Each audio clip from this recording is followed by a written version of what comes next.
Hi guys, welcome back to my channel mommy saga. Guys, आज का मेरा topic है जो मैंने काफ़ी सारी मॉम्स को इसके बारे में बात करते हुए देखा है और टेंशन लेते हुए देखा है बहुत ज़्यादा, जबकि ये ज़्यादा टेंशन लेने की बात नहीं है। That is that how to remove cradle cap from baby's head. मतलब कि आपने देखा होगा बेबी के हेड पे जब वो न्यूबॉर्न बेबीज होते हैं तो एक अजीब सी पैचेस हो जाते हैं, स्टिकी से ऑयली से पैचेस हो जाते हैं येलो एंड वाइट फॉर्म में, कुछ इस तरीके से।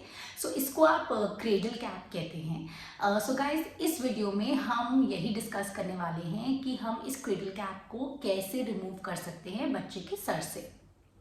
इस सेक्शन में मैं आपके साथ सबसे पहले बात करना चाहूँगी कि क्रेडल कैप होता क्या है। गाइस, क्रेडल कैप क्या होता है, जैसे कि मैंने आपको भी बताया था दैट बेबी के हेड पे येलो एंड वाइट कलर की क्रस्ट सा बन जाता है।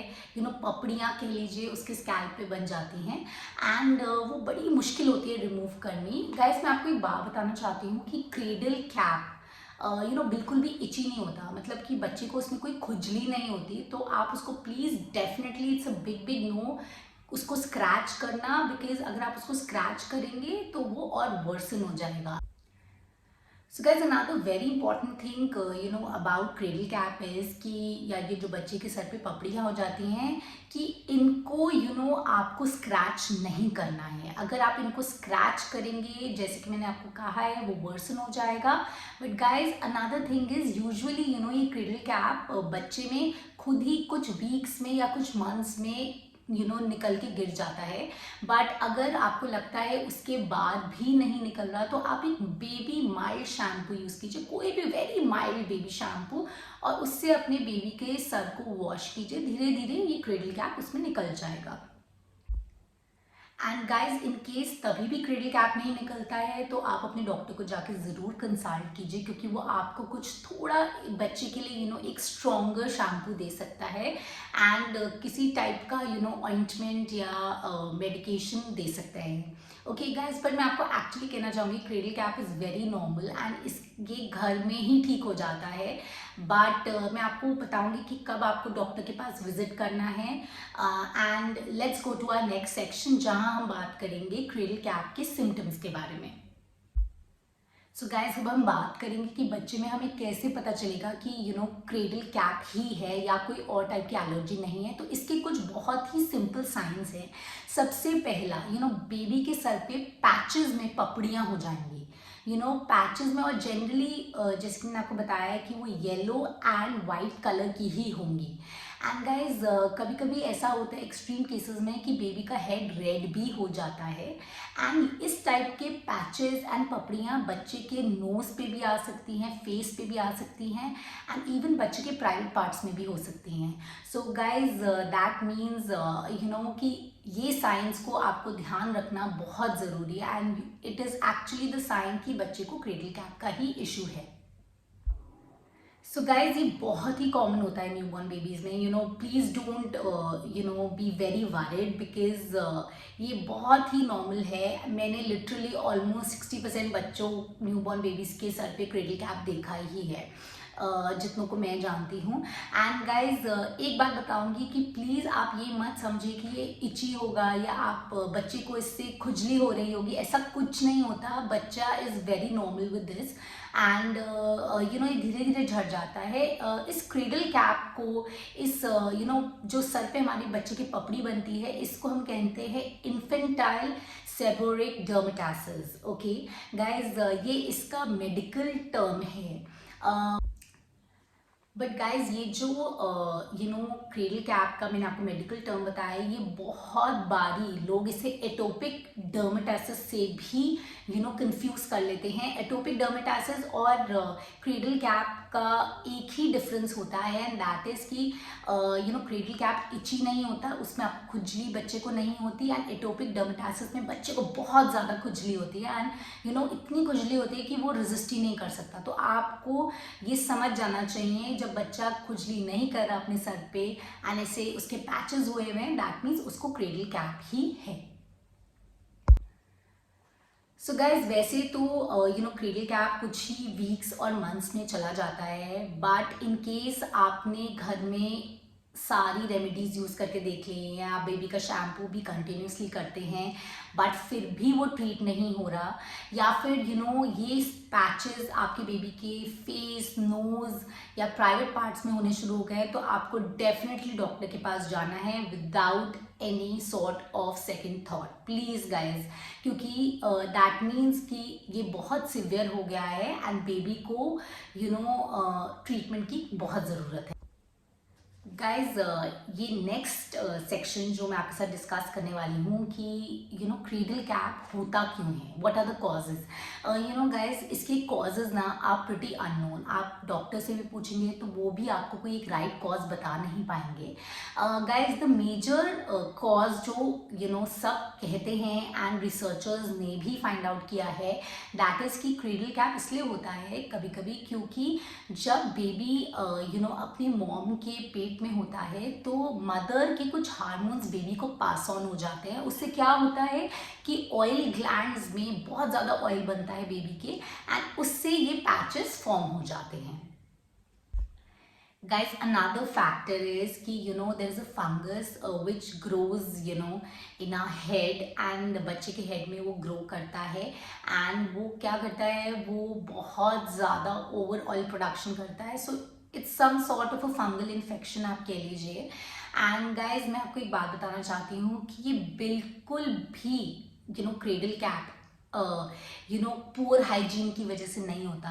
सो आप ये मत सोचिए कि आपने अपने बच्चे का ढंग से ख्याल नहीं रखा और उसको हाइजीन, उसके हेड को हाइजीनिकली नहीं रखा, ऐसा कुछ नहीं है guys. It is not because of poor hygiene, तो ये आप अपने दिमाग से बिल्कुल निकाल दीजिए।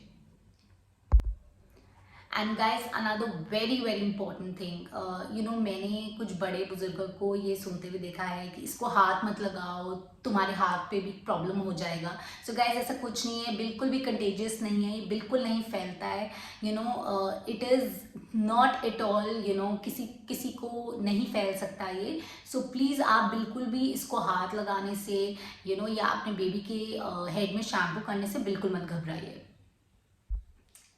सो गाइज नेक्स्ट इज हम बात करेंगे कि हम इसको प्रिवेंट कैसे कर सकते हैं। Guys the best thing is, जैसे कि मैंने आपको पहले भी बताया है, आप अपने बेबी का एक माइल्ड शैम्पू से आफ्टर एवरी 2 to 3 days उसको आप शैम्पू कीजिए। एंड गाइज अगर आपके बेबी को माइल्ड शैम्पू से कोई फ़र्क नहीं पड़ रहा है, then as per doctor's recommendation आप थोड़ा स्ट्रॉन्गर शैम्पू यूज़ कर सकते हैं। But guys please please please consult your doctor before doing that. Section में हम बात करेंगे कि क्रेडल कैप का हम ट्रीटमेंट कैसे कर सकते हैं। Guys it's very very simple. आपको जैसे कि मैंने कहा है, आप एक माइल्ड शैम्पू यूज़ कर लीजिए एंड वैसे भी क्रेडल कैप थोड़े टाइम में खुद ही चला जाता है, but still just to be on the safer side आप अपने बेबी का शैम्पू कीजिए। अगर बहुत ज़्यादा क्रेडल कैप है तो मैं आपको कहूँगी you shampoo your baby's hair every day with mild shampoo. अगर आपको लगता है ज़्यादा नहीं है तो 2-3 days में आप बेबी का हेड शैम्पू कर सकते हैं। Guys, in cases where the baby has very heavy cradle cap, मतलब बहुत ज़्यादा उसको पपड़ियाँ हैं, बहुत ज़्यादा स्केलिंग है, सो उस केस में मैं आपको सजेस्ट करूँगी कि आप बेबी को शैम्पू करने से 1 घंटा पहले उसके सर में अच्छे से ऑयल लगा दीजिए, okay, and let it sit there for 1 hour and उसके बाद आप शैम्पू कीजिए एंड देन आप बहुत ही सॉफ्ट ब्रश हेयर ब्रश लेके बेबी का कोम कीजिए, उससे काफ़ी क्रेडल कैप खुद ही निकल जाएगा। गाइस आपको बहुत विगरसली कोम नहीं करना है, आपको बहुत सॉफ्टली उसके हेयर को कोम करना है। So guys even after doing these basic things at home आपके बेबी का क्रेडल कैप नहीं ठीक हो रहा है, and guys in that case please आप डॉक्टर से बात करिए एंड प्लीज़ कोई भी अपने आप से जाके कोई एंटी फंगल ट्रीटमेंट की क्रीम या लोशन मत खरीदिए और मत लगाइए, क्योंकि जनरली जो ये anti fungal lotions and creams होते हैं they are very toxic and baby की स्किन पे जब ये लगेगा तो it will be very very harmful for the baby. So guys अब हम अपने लास्ट सेक्शन पे आते हैं, कुछ बेसिक होम रेमेडीज जो आप अपने बेबी के साथ कर सकते हैं and they are very very safe to do.